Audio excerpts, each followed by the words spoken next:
Hey there, it's Jean from Waldorf-Inspired Learning, and I'm here today with Robyn Wolf from Waldorfish. Hey, Robyn. Hi, Jean.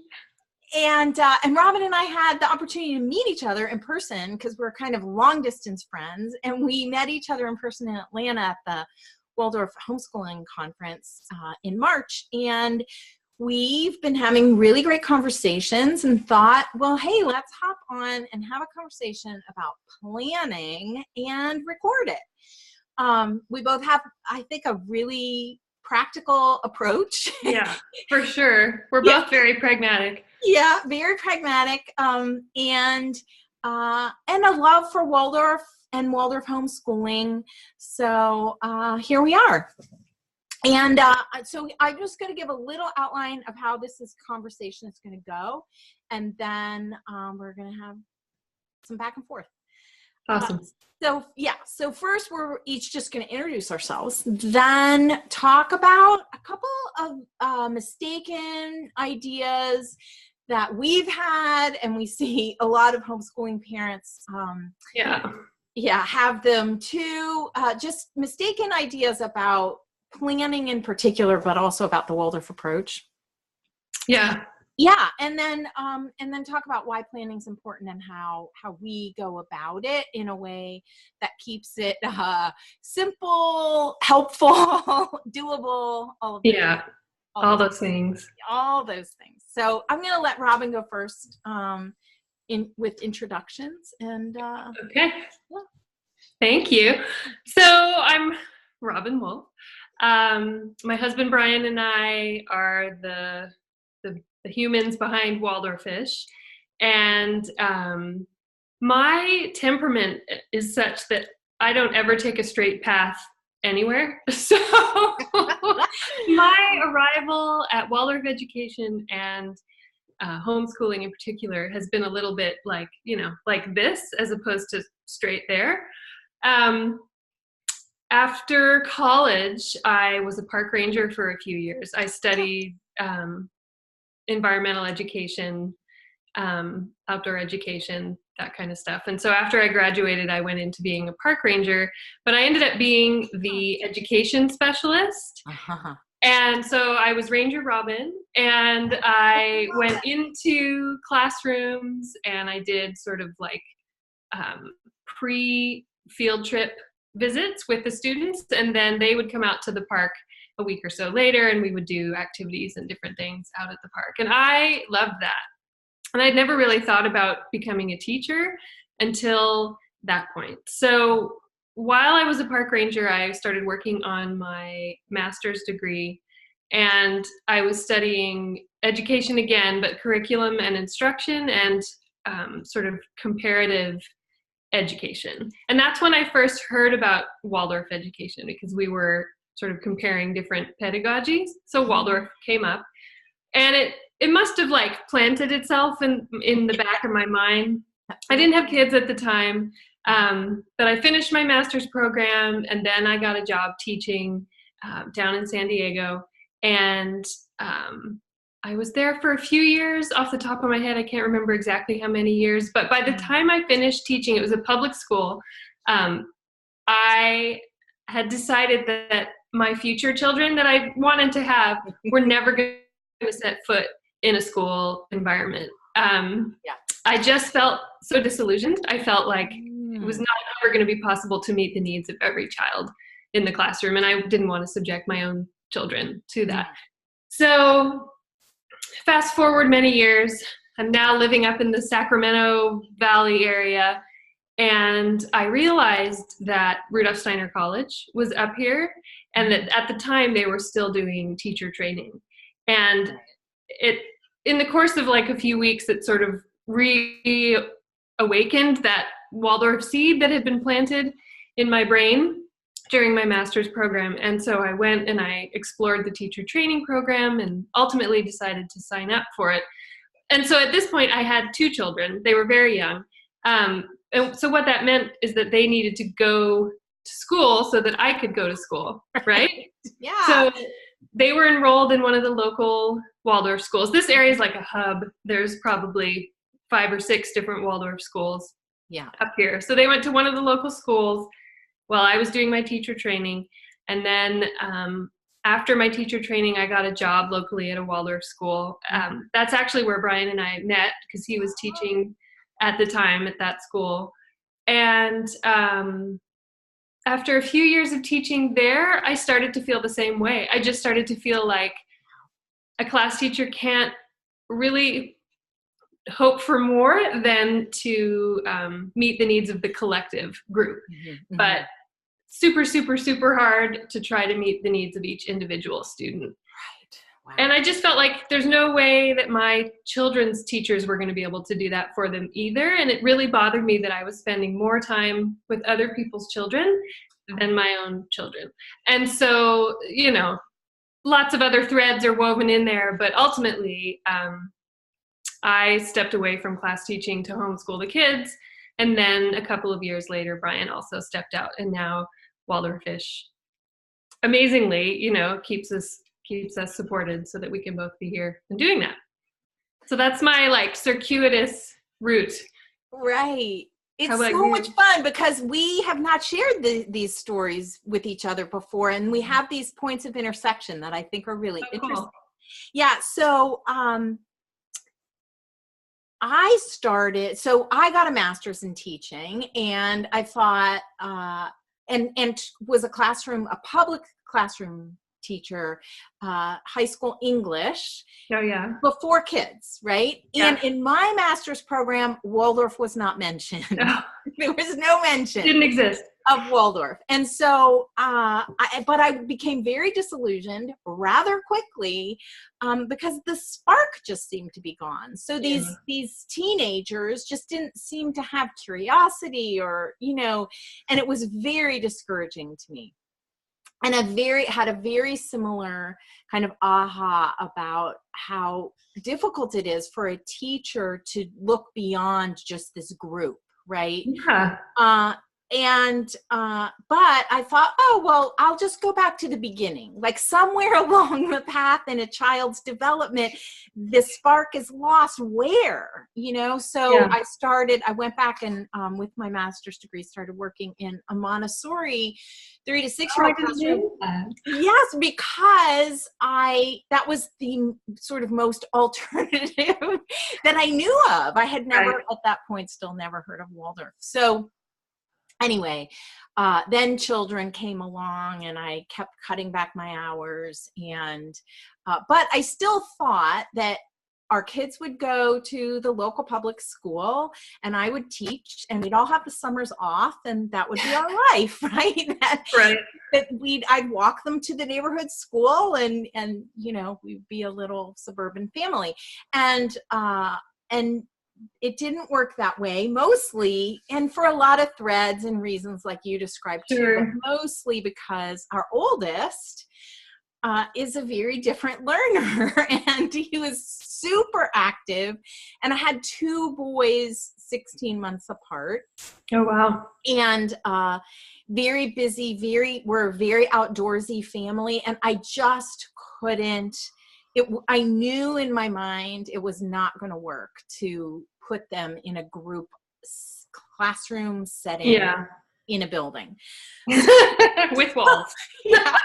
So that's when our journey began. But I thought, oh, well, eventually, right? You know, we'll just like have this preschool experience or whatever, that eventually they would go. But no, we kept choosing homeschooling year after year, and along that route discovered Waldorf. And then I also had the experience a couple of points along the way. So we have 3 kids, and they're grown now, right? So they're all in their 20s. Our youngest is in college. And at various points along the way, I worked on, and we are not in a hub, right? The situation here is very unusual. Yeah. And we moved to Cleveland, Ohio, and there was no Waldorf school here. And much to my surprise, because, you know, it's a major metropolitan area. And so I met a couple of people who were also dismayed that there wasn't one. And so we thought, well, we'll just start one. We'll make it happen. It'll be easy. And Yeah. And so that didn't happen. And then a few years of homeschooling go by, and then a second attempt was made at starting a Waldorf public school, a charter school here. That didn't happen. And really through all of those experiences, meanwhile, still all the way through homeschooling my kids, I circled back around to the belief that true freedom is really only possible in homeschooling. Yeah. So, so that's my story. And it's interesting now because I mentor homeschooling moms, and I hear from, all kinds of people who've had their kids in Waldorf schools and it didn't work out, people who've come from public schools, people who've decided to homeschool from the beginning but just learned about Waldorf. Like there's this whole collective, right? Yeah. And yet everybody kind of wants to figure out how to make it work for their family. So I think that's where the planning thing comes in, right? And all of us around this time of year. So right now, as we're recording this, it's the end of April. And I think like April, May, June, we're thinking, oh, I'll get a jump start on next year, right? Yeah. I'll get it all figured out, and then it'll go more smoothly. Right. So that's where the planning conversation comes in. And we wanted to start with some mistaken ideas, right? Because there's so many, because truthfully, and maybe I'll let you start with this, but just the preface to me is, this is how so many parents come to me. Which curriculum should I buy? Right. What do you use, or what did you use, right? Yeah. For this grade, for this mix of kids, for this whatever. And then they think that they're done. That's all. Right. That's the planning. That's all they really have to figure out. Right. And to me, I am often saying, that's really just the beginning. Yeah, it's true. We hear from families all the time, with this idea that it being homeschooling needs to sort of look a certain way, or maybe that it needs to resemble school, like a traditional school. We get asked a lot what we ourselves use, and I'm always really like, I don't want to answer that question, because just because we're using something doesn't mean it's the right solution for somebody else's family. Right. But I think the first thing that we hear most often is that people seem to have an expectation that schooling should look like, you get up in the morning, you have breakfast, everyone sits down and you open your book and you do your school, and that doesn't necessarily have to be the truth of it.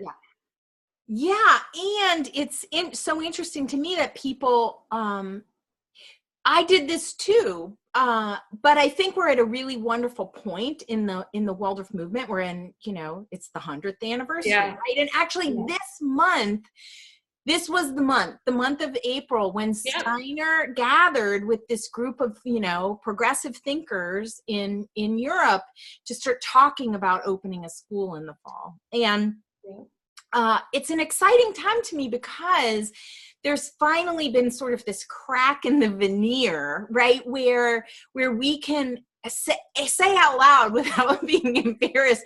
We can say, that the Waldorf homeschooling movement is a movement in its own right. It is. It grows and grows. It's amazing. It's amazing. And that secondly, we don't have to copy a classroom, right? And so I often say to parents, when you're looking at a classroom, which is usually all we know, right? Of course, that's what we default back to, right? Because it's the thing we're most familiar with. And it was very likely our own experience as students. Yes. Yes. But that it's sort of twice removed, right? And that actually it's sometimes more interesting and helpful to look at what Steiner actually said to those first teachers. That's always been a fascination of mine, because he didn't write a curriculum. He didn't say, do this, this, this, and this. You know? And so many curriculum providers, even Waldorf homeschooling curriculum providers, they didn't exist when my kids were young in the elementary grades because everybody said, oh, no, that would go against Steiner's wish. You can't do that, Jean. Right. And so I knew I never wanted to write a curriculum, but I also find it interesting that now there are almost too many choices. There are a lot of choices. Yeah. It's true.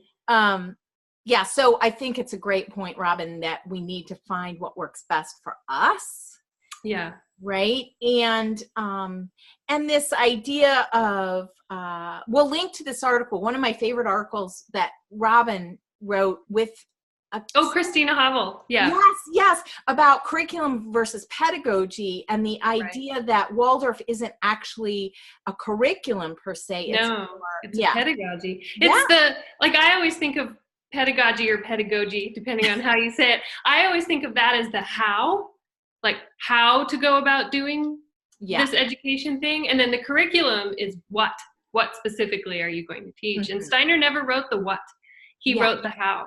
Right. And I think if people were more aware of that, there could be this collective okay, there's no right way to do this. There's an informed way to do this, but there's not like a right or wrong way to do this. Well, and it's that all or nothing thinking. So that doesn't mean throw the whole thing out and start from scratch and you can do anything, right? That anything goes. But it also doesn't mean that there's something you need to figure out that you just aren't aware of yet, you know?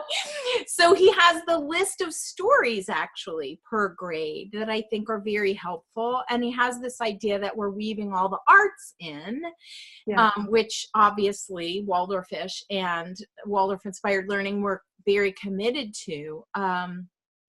And so how do we begin to go about that? So there's this Steiner quote. If it's the one I think you're about to bring up. No, do you have it right there? All the time. I love it. Do you have it? Oh, I do. Do you want me to read it? Yeah, that would be great. Okay. Is it according to each teacher's individuality? Okay, here we go. So good. According to each teacher's individuality, outer forms of teaching may vary enormously in the different classes, and yet the fundamental qualities are retained. In a Waldorf school, outer forms do not follow set patterns, so that it is quite possible for one teacher to teach his class of 9-year-olds well, while another, who takes a completely different line, can be an equally good teacher. And as long as the teacher feels in harmony with the underlying principles and with the methods employed, he, she, must be given the freedom in their work instead of being tied to fixed standards. That's it, right? I mean, that's everything. That is it. There are no fixed standards. And Steiner, he used so many words to convey that. You know, this was to be... he loved words. That this is about freedom, that this isn't, you know, and that's why he didn't want to write anything down. He didn't want it to become fixed or dogmatic or any of those things. And yet 100 years later, we're still all, it can sometimes feel that way for sure. Yeah, definitely can. So here's my little story of, I call this the summer I rewrote the curriculum. So I decided, so this is child number 3, right? And I don't need to buy a curriculum at this point because I've done this so many times, but I also have 3 kids and 2 of them are in high school and I have a lot going on. So I'm going to take a curriculum that I have on the shelf from the boys, right? I have boy, boy, girl. So this is for the youngest. And it's not written in blocks. So it's kind of this Waldorf-inspired curriculum, but I happen to have one on my shelf. I think it was 5th grade. And I'm going to rewrite it into main lesson blocks because to me, that's one of the tenets that is worth aiming for, you know? Yeah, one of the organizational cores. Yeah. In the how-to part. So I'm going to rewrite it. And I would often find myself spending endless hours in the summertime, including that summer, planning and planning and planning. and then get to the fall and feel like I still wasn't quite ready. I still didn't really have the details ironed out. Because I would, be contemplating which block topics to do in which month, and then I'd change it, and then I'd rethink that, and it was a way of avoiding, I think, the hard work of like really getting to the specifics. The meat, yeah. Yeah, of what we would do. And so that was really, that summer was painful for me, because I got to the fall and I remember thinking, this is ridiculous. And such a It shouldn't be like this. I know. And like, we can figure this out. It's not rocket science. And then in a lot of ways, once you begin to understand the principles, it's actually easier to, in some ways, start from scratch, or at least go block by block. So for this particular block, I'm going to use this resource. And for this particular block, I'm going to go to the library and find a book I love and use that as the basis. Instead of feeling tied to using one particular thing. Sorry, I have, as you can see, something poking me in the eye here. Woo! But yeah, I like that idea. Instead of committing to one thing being the answer for the whole way through, breaking it down and, focusing on the resources for each block. That makes total sense to me. Yeah, yeah. And I think curriculum, like purchasing a packaged curriculum, can be so helpful, especially in the beginning, to give you a model or give you an idea of how somebody else laid it out. But I always forewarn people that, cool, go for it, as long as you're okay with, I'm spending this X amount of dollars and I'm going to use this percentage of it, right? And that percentage is never going to be 100%. No, likely not. Yeah. Maybe if you have, several children over time, it might be, but right. Yeah. Yeah. Yeah. So why do you think planning is important? Well, I feel like, and this is based on personal experience of having done really great planning and then having not done really great planning at various points in our homeschooling path. Yeah. I think, everybody's been there. But I feel like, okay, so let me back up. If we're really homeschooling in the freedom that Steiner sort of spoke about and wanted for Waldorf education, you can really only be truly free or sort of improvise with something if you really understand it. It's sort of like, and in the piece that we're going to link underneath the video, we talk about it a little bit. It's kind of the same as like jazz musicians. They can sit down and do like an improv jam session with each other, but that creativity, that freedom there comes out of them really understanding music and what they're doing, right? So I feel like without planning and without really sort of reading and trying to understand what the overarching goals are for a grade or for a particular developmental stage for your children, without really understanding that, the best you can hope to do is wing it, right? And we've all tried that. Yeah, and we've all tried that, totally. And, yeah, I mean, we've all been there. Of success, but we've all found it. I can't even remember what your actual question was.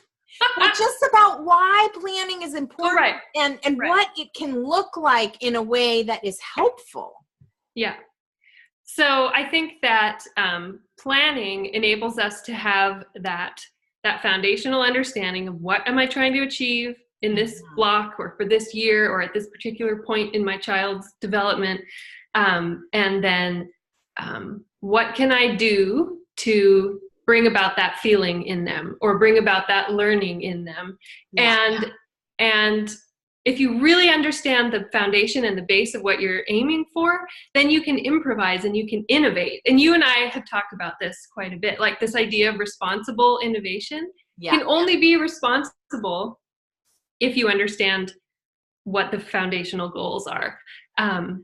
So that, I guess for me, that's why planning is so important, because once you have that, you can come about it in so many different ways. You can come at it this way or this way or this way. It can be totally different than what, another family that is doing.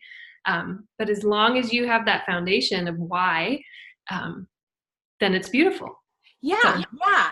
And it can you can be much more flexible, right? Yeah. So you can innovate in ways that that do weave in your child's particular interests, or that do combine blocks and different grades, right? And you can really truly customize.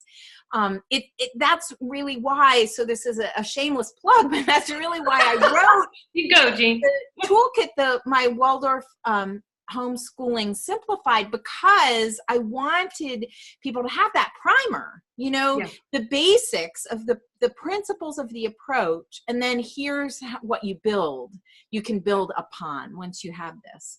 And so then I created, after the summer of trying to rewrite the curriculum. Rewrite the whole thing. Yeah, the whole thing. Unsuccessfully, by the way. I then I created these 6 steps for myself, and then this is what I teach in the Plan It Out course that includes the simplified toolkit too, but where it follows Steiner's idea of looking at the whole and then working to the parts. So looking at the rhythm of the year, and then what your blocks through the months are going to be, the rhythm of the week, the rhythm of the day, and that kind of thing, and then getting to your the actual lively arts lessons that the what and the how. The what and the how. And so after working through those steps for myself, like, okay, this is what I'm going to do. I'm going to create these kind of tangible tools, right? A binder, a planning binder, a big poster on the wall of what the rhythm Post-it notes. Year looks like, with Post-it notes and all of that, so it can be somewhat flexible. So that's how that emerged, and now that's what I help other parents do. But it does allow for that. I love the term responsible innovation, because I think that's what we all want. Yes, right? We want the freedom. We wouldn't be homeschooling necessarily, if we didn't. So right, and yet we also want the Waldorf approach, right? We want the beauty of it, and the connection with the stories and all of that that goes together. So so what? Do you have any other tips on planning? I mean, to me, planning is like I said, that to me the starting point is figuring out. And it's almost easiest to go month by month. Like in September, here's what we're going to focus on. Here's what our main lesson blocks are going to be. Here are the art supplies we need. Here are the, here's when we're going to make a main lesson book or not make a main lesson book. That kind of thing, to begin to get at the how. But I really think it's important for us to not have the planning. For me, it became very important to not have it drag on and on. Right.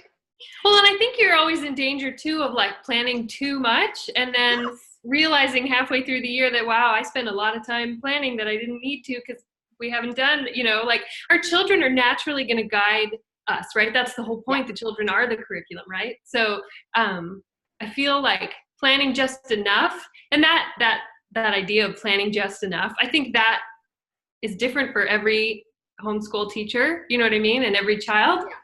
Takes a little while to find that, but that leaves room for the child to sort of lead the way. And you'll realize all sorts of other threads that need to be investigated, because it's what's really living and real for them. So I would say, if I have one piece of advice, it's just don't get too attached to the details. And that is so funny, because when parents start getting, myself included, like getting into the details, then they want to get so specific. Like, from this time to this time, I'm going to do this. And from, and what should I do on, Wednesday at 2 p.m. or whatever it is. And because then we end up by this point in the year, by April, right? Yeah.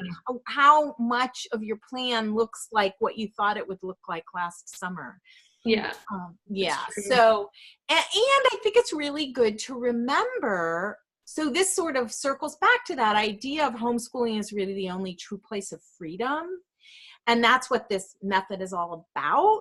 It's the whole premise. It's the whole premise. Yeah. So there's this really interesting, very obscure book that Alan Whitehead, who wrote the spiritual syllabus curriculum.